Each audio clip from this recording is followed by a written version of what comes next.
Anorectal region की हर एक समस्या, चाहे वो प्रोलैप्स हो, ब्लीडिंग हो, ईचिंग हो या फिर हेवीनेस हो, इन सब को हम बहुत नेग्लेक्ट करते हैं या तो हंसी मजाक के तौर पर उसे हम टाल देते हैं। इन्हीं वजहों के चलते मल द्वार का कैंसर बहुत लेट डायग्नोस होता है साथियों। सामान्य साथियों, नमस्ते, सत श्री अकाल, आदाब, जोहार। मैं हूं डॉक्टर जन्मेजय। मैं एक कंसल्टेंट जनरल लेप्रोस्कोपिक सर्जन हूं।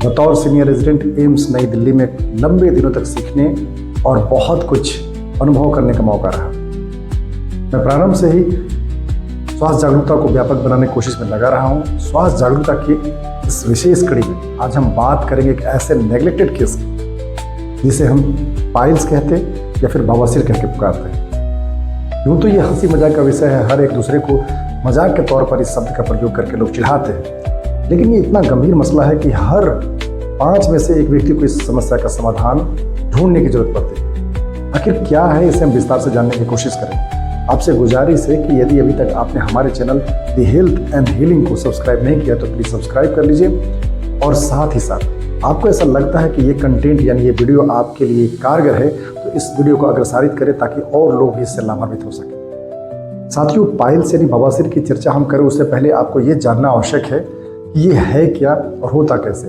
पाइल का मतलब ही होता है बॉल, यानी कि मल द्वार का एक जो हिस्सा है उसमें बॉल यानी कुशंस, वैस्कुलर कुशंस, यानी कि मल द्वार के चारों तरफ से वैस्कुलर कुशंस होते हैं जो सपोर्ट करते हैं और ड्यूरिंग डेफिकेशन ये प्रोटेक्ट भी करते हैं। लेकिन कुछ ऐसा हो जाए कि ये जो बॉल ऑफ वेसल्स है यानी कुशंस ऑफ वेसल्स है, ये किसी कारण से डायलेट हो जाए, टॉर्चुअस हो जाए, फ्रेगाइल हो जाए और ये इंजुरी के प्रोन हो जाए, यानी जब इसमें चोट लगे तो ब्लीडिंग होने लगे और किसी भी तरीके से इस पर दबाव पड़े तो भी ब्लीडिंग होने लगे, तो ये फिर एक पैथोलॉजिकल कंडीशन हो जाती है, स्वास्थ्य की समस्या बन जाती है। साथियों, बवासीर हम कहते हैं कि मल द्वार में कैसे लक्षण लेकर के आता है, तो अधिकतर मरीजों को बिना किसी दर्द के, बिना किसी तकलीफ के लगातार तेज खून का आना, मल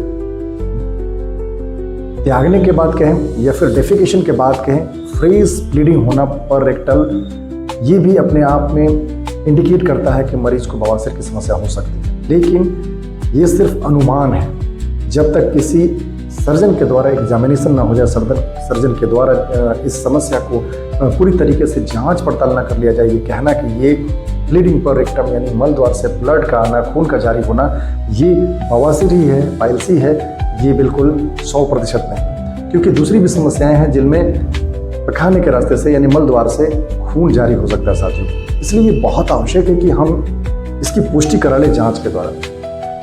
अभी जो पाइल्स है, जो बवासीर है, इसके कई लेवल कह सकते हैं या ग्रेड कह सकते हैं। ग्रेड 1, 2, 3 यूजुअली हम कहते हैं। तो सामान्य लोगों को समझाने की भाषा में यदि हम ग्रेड 1 कहें तो ये सबसे निम्न स्तर का यानी सबसे शुरुआती स्तर का ये पाइल्स हो सकता है। इसमें ब्लीडिंग तो होती है ऑन ऑफ, लेकिन कुछ भी बाहर मल द्वार से नहीं आता है। ग्रेड 2 की यदि हम बात करें, दूसरे चरण की बात करें, तो पाइल्स के दूसरे चरण में ब्लीडिंग के साथ साथ पाइल्स का जो मांस है, जो टुकड़े जैसा है या कहे कि गुच्छे जैसा है, वो बाहर आता है और खुद से खुद डेफिकेशन के बाद यानी मल त्यागने के बाद अंदर चला जाता है। यदि हम तीसरे चरण की यदि ग्रेड 3 पाइल्स की बात करें साथियों, तो ये ब्लीडिंग का होना तो है ही, यानी कि मल द्वार से रक्त का जारी होना, साथ ही साथ में जो पाइल्स का मांस है, जो बॉल है, वो बाहर आता है और वो स्पॉन्टेनियसली यानी स्वतः अंदर नहीं जाता है। ऐसी स्थिति में उसे मैनुअली यानी रिपोजिट करने की जरूरत पड़ती है।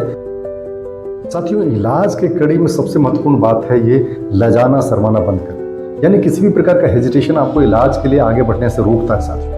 तो सबसे महत्वपूर्ण बात तो हम ये समझें कि मल द्वार में होने वाली कोई भी समस्या हो, दर्द हो, ब्लीडिंग हो, इचिंग हो, प्रोलैप्स हो, कुछ भी हो, उससे हम शर्म के आगे ले जाकर के अपने चिकित्सक को दिखाएं, तभी हम उसका संपूर्ण समाधान पा सकते हैं। हेजिटेशन यानी लाज, शर्म से हम कभी भी संपूर्ण इलाज नहीं पा सकते हैं, चिकित्सक के पास नहीं जा सकते। और अपने भारत की एक बड़ी समस्या है कि हम गुप्तांगों में होने वाले, विशेष करके मल द्वार में होने वाली समस्या को हम अपने चिकित्सकों से साझा ही नहीं करते। इसलिए हमेशा समस्या जब बहुत गंभीर हो जाती है, बढ़ जाती है, तभी हम चिकित्सक के पास जाते हैं, तो स्वाभाविक तौर पर उसका इलाज बड़ा मुश्किल हो जाता है।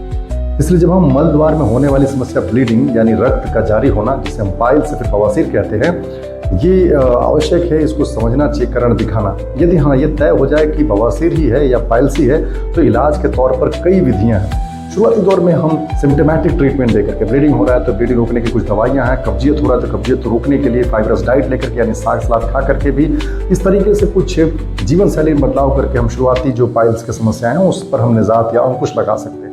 लेकिन जब समस्या और गंभीर है, ग्रेड 2-3 है, तो उसमें हमारे पास कई ऑप्शंस है। हम स्क्लेरोथेरेपी यानी हम सुइयों के द्वारा कुछ दवाइयां ऐसी है जो पाइल्स मांस के आसपास में हम वहाँ इंजेक्ट करते हैं जो हमें राहत दे सकती है। उसके आगे यदि मुश्किलें और बढ़ती है तो हमारे पास कई तरह के ऑप्शंस हैं साथियों, जिसमें ओपन सर्जरी, मिल्गन मोर्गन जैसे ऑपरेशन है जिसमें हम खोल करके जो पाइल्स वाले जगह है जहाँ से ब्लीडिंग हो रही है वहाँ हम ऑपरेशन करते हैं। और हम आगे की बात करें तो अपने पास रेक्टोपेक्सी जैसे ऑप्शंस भी हैं। अपने पास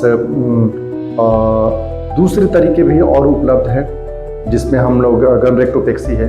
और हम लोग आगे की बात करें तो अपने पास लेटेस्ट अभी अपने पास अल्ट्रासाउंड गाइडेड हेमोरॉइडल आर्टरी लाइगेशन, ये भी एक चीज़ है। अल्ट्रासोनोग्राफिक प्रोब लेकर के एनल रीजन में हम लोकलाइज करते हैं एनोरेक्टल वेसल्स को और फिर उसको वहीं पे लाइगेट कर देते हैं। और सबसे लेटेस्ट यदि हम ट्रीटमेंट की बात करें साथियों तो लेज़र ट्रीटमेंट एक बड़ा ही पॉपुलर हो रहा है। हम एक लेज़र प्रोब के माध्यम से एक ऐसा फोकस लाइट है, एक विशेष मशीन के द्वारा हाई एनर्जी को डिलीवर करते हैं और पाइल्स यानी बवासीर के रूट में यानी उनके जड़ों में हम उस एनर्जी के द्वारा बिजली से का या हाई एनर्जी को ट्रांसफ़र करके उसको हम वहाँ सुखा सकते हैं। और वहाँ पे वेसल्स को एक तरह से बर्न कर देते हैं हाई एनर्जी के द्वारा, तो वेसल श्रिंक कर जाती है। इस लेटेस्ट टेक्निक का, लेज़र टेक्निक का एडवांटेज क्या चाहिए, फ़ायदे क्या चाहिए? फ़ायदा ये है कि ये जल्दी काम करता है, बहुत टाका चीरा नहीं लगता है और जल्दी से जो समस्या बाहर निकलने वाली है वो श्रिंक कर जाता है, दर्द कम होता है, रिकवरी फास्टर होती है, पेन कम होता है और दोबारा होने के भी चांस कम हो जाते हैं। तो इन सब फायदों को ध्यान में रखते हुए जो लेटेस्ट टेक्निक है लेज़र